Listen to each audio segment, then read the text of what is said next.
Still with us via Zoom is medical anthropologist Dr. Dee Blackie. Dr. Blackie just completed her doctoral research where she explored the lived experiences of atypical children, including those with learning disabilities, developmental delays, and the autism spectrum. Dr. Blackie, we do appreciate your patience. Thank you very much indeed for staying with us. Thanks again.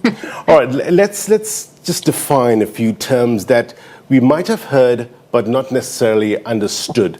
The term autism spectrum, break it down for us. So autism is as noted, it's a diagnosis that you receive for certain challenges. It's referred to as neurodevelopmental challenges. So it's challenges that you can't necessarily see physically, which is why often it's a challenge that it's not obvious why this child is appearing different and showing up differently. But it's really two sides. On the one side, these children struggle with communication, and adults struggle with communication. In fact, many autistic people can't communicate verbally, but they do find other ways to communicate. As with the little story that you showed previously, where this young lady found a way of communicating through song and through her voice, but through singing. So not able to talk, but actually to be able to sing. So it's a communication challenge. And it's also a behavioral challenge. So often children on the autism spectrum and adults on the autism spectrum, they really struggle with the complexity of the world we live in. So they struggle to engage with people, and they often show up quite differently, which is why I refer to them as atypical children and adults, because they do appear differently and they do experience their world differently. Yeah. And it's often quite a challenge for them living in this world that's so busy and so harsh in many ways. Yeah, just to get back to that beautiful story that Marka Getler and Abi put together with regards to Dembe, help us understand why music is such a good tool in order to communicate.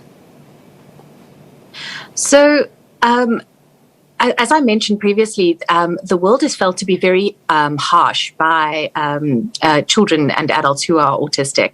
In fact, I often, in my research, I realized that in many respects, autistic people almost struggle with where do I finish? Where does my body finish? And where does the world begin?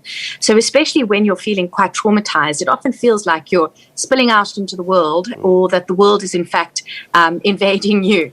And in a world that is where you feel like you're almost spilling out, or being in it, kind of the world is almost merging with you, you feel an enormous amount of trauma.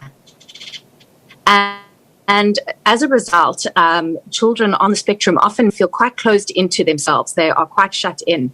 And so to be able to find means of communicating where you almost have a barrier to the world, almost like a filter.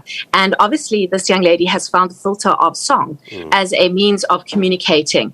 Often people on the autism spectrum are really good at communicating via the internet or through devices because there is this barrier between them and the world, and it helps them to manage themselves and how they engage with the world.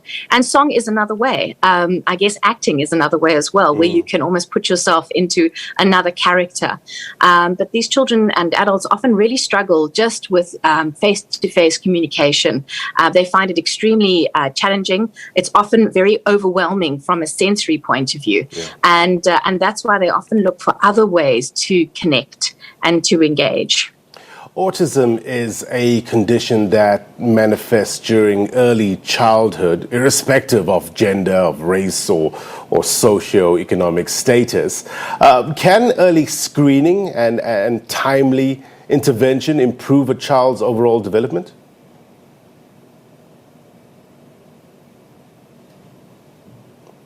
Absolutely.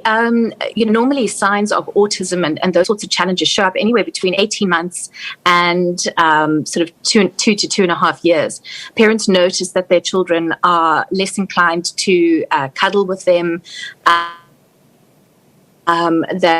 again, because they're feeling overwhelmed, and they don't quite meet the same milestones maybe their siblings or other children. And that's when you start to notice that there's something slightly different with your child. At that point, it's really important as a family and also for the child to go and have an assessment from a healthcare practitioner so that they can essentially put you with, with this child who is struggling to engage with the world. Yeah. The sooner you get that diagnosis, the easier it is for you to understand what's happening, why your child is behaving a particular way, and how to support your child and what they go through. Because an autistic life is a difficult life. Your perceives things differently, and you really struggle to integrate all of the information that's often coming at you really quickly. So the sooner you can get a diagnosis, the better. Unfortunately, in South Africa, as I say, most children are not screened. That screening normally happens, when you go to school, and we don't have enough schools to cater for all the children that have these neurological challenges and who engage with the world quite differently. But are there obstacles that are preventing parents from seeking treatment earlier? For instance, the stigmatization, the discrimination associated with autism, does it remain substantial obstacles to diagnosis and therapies? Absolutely. I mean, I think autism is quite a new disorder as disorders go, but it is the one that's sort of growing faster than any other neurological disorder in the world. And the challenge is, so it's two challenges. The one is just access to healthcare services and people who really understand and can screen for these kinds of, sort of delays and challenges. Yeah. I think another major issue is that a lot of the tests don't translate very well into our languages, our different languages in South Africa. And so a lot of those sort of recognized screening tests that are done internationally don't particularly sort of cross cultural and social boundaries as well as they should. So I know that there's a huge amount of effort, certainly at UCT, to try and make them more socially and culturally relevant to the South African context. This is, after all, a social disorder. So it's about how people socialize and engage with others. And so it must be relevant to your particular culture and how you've grown up and what you understand. So obviously, if you speak a different language to, say, English, it's going to be really difficult to apply those tests in the South African context. There are also some concerns around sort of cultural concerns around why this child was born in a particular way. You notice that the mum talked about how she was discriminated against and that it was in fact her fault. And this is really just, lack of understanding of what autism is and how it works. It is a genetically based challenge, but it's not about a particular gene or a particular chromosome where we can say, well, this is what happened and this is why this child is this way. It's in fact around 4,000 different genes that have certain aspects of autism, and they're expressed in a multitude of different ways. So you'll often hear autistic people saying, you've met a person with autism, great, you've met one person, because every single child shows up slightly differently. Right. And I firmly believe that this is really just our way of evolving and changing as human beings. We're seeing more and more children with these challenges is because our brains and the way we engage with the world is changing over time. Yeah. You did mention the issue of access to screening and early support. Where can parents go for such support?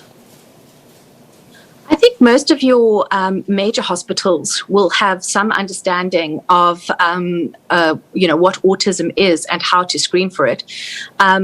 Most people will go and see a child sort of healthcare practitioner, a psychologist or psychiatrist, or even an occupational therapist will be able to give you some understanding of and be able to conduct some form of screening. Predominantly, though, this is a neurological disorder. So anybody who really, your psychiatric departments are the ones that would be able to give you the best understanding. And then obviously the range of therapists would be able to give you the best support in terms of how to support your child and help them to engage optimally in the world around them. Doc, please help us and give some advice to parents in similar situations. Is it important, I guess, to celebrate the little achievements that probably others might overlook? Is it about actively engaging your child in events that are tailored for all abilities? What's your thoughts on that? So I think one of the biggest challenges is because autistic children really struggle with integrating their environment and engaging with their environment. Often the simpler life is the better life. So where the child is not exposed to too much noise or too many sensory inputs is often better for them. To create really strong routines that they can engage in every day often creates, because children on the autism spectrum often struggle with really high levels of anxiety. So to be able to create a certain amount of predictability in their world is really important. And then to find ways to support them when they have to engage in the sort of broader environment to help them to do that. So things like giving them tools like ear muffs or earplugs or glasses, just to support them in terms of how they are receiving all of these sensory messages. And then obviously support around therapy, play therapy and occupational therapy is really useful, because, you know, I mentioned these children really struggle with, well, where do I finish and where does the world begin? Yeah. So occupational therapy helps to get them back into their bodies and back into sort of being able to integrate what they're experiencing from the world around them into themselves and understanding those messages better. So I think those are wonderful ways. But I think what's really important for World Autism Month is that we as a general society and as typical human beings really make a huge effort to understand how atypical children experience their world and to accommodate for that. So providing opportunities for children, for instance, to go into shopping malls where we can just on a special day lower the lights, lower the sound, and just be more appreciative of their world, because these children spend so much time adapting to our environment, and we don't spend an enormous amount of time trying to adapt our environment to them. And that means that a lot of their time in the world is spent really in quite traumatic environments for them, and they're having to deal with quite a lot of trauma. So, I mean, I guess advice to parents, get a diagnosis as quickly as possible, get as much therapeutic support as you can for the child, to support them in just living, not trying to change them, but just living their world more optimally. Yeah. And then as much as possible, helping to accommodate their difficulties in this rather harsh world that we find ourselves within. What about those parents who simply don't have the means, simply don't have the money in order to engage therapists, send their kids to for therapy? What options do they have? I mean, I think it's a real challenge. You know, in my experience working with children on the spectrum, often just making sure that their environment is calm and quiet, that there's not too much sensory input. You know, children whose space is just kept quite neutral. So I think some of the best advice would be to, when your child is experiencing a sort of trauma and stress, to get them into nature. I always found that allowing children to take their shoes off and put their feet on the ground and to be in a quiet, natural environment where they can feel the sun on their face or the wind on their face, it was really helpful and therapeutic to the children. So where possible, to try and create as much calm environment for them as possible and as much routine for them as possible, because if they know what to expect, there will be far less anxiety.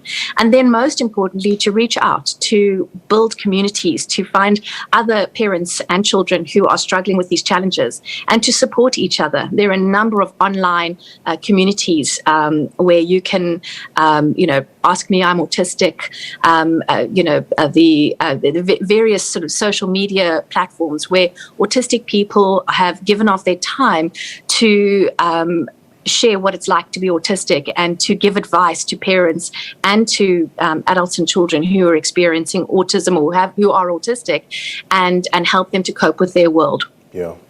Look, the United Nations says the rate of autism in all regions of the world is high, and that the lack of understanding has a tremendous tremendous impact on the individuals and their families, as well as the communities at large. So we're very appreciative, and we thank you very much indeed for giving us a better understanding. Medical anthropologist Dr. Dee Blackie, happy Easter to you in advance. Good health to you and your family. Be well. Thank you very much, and thank you for taking the time.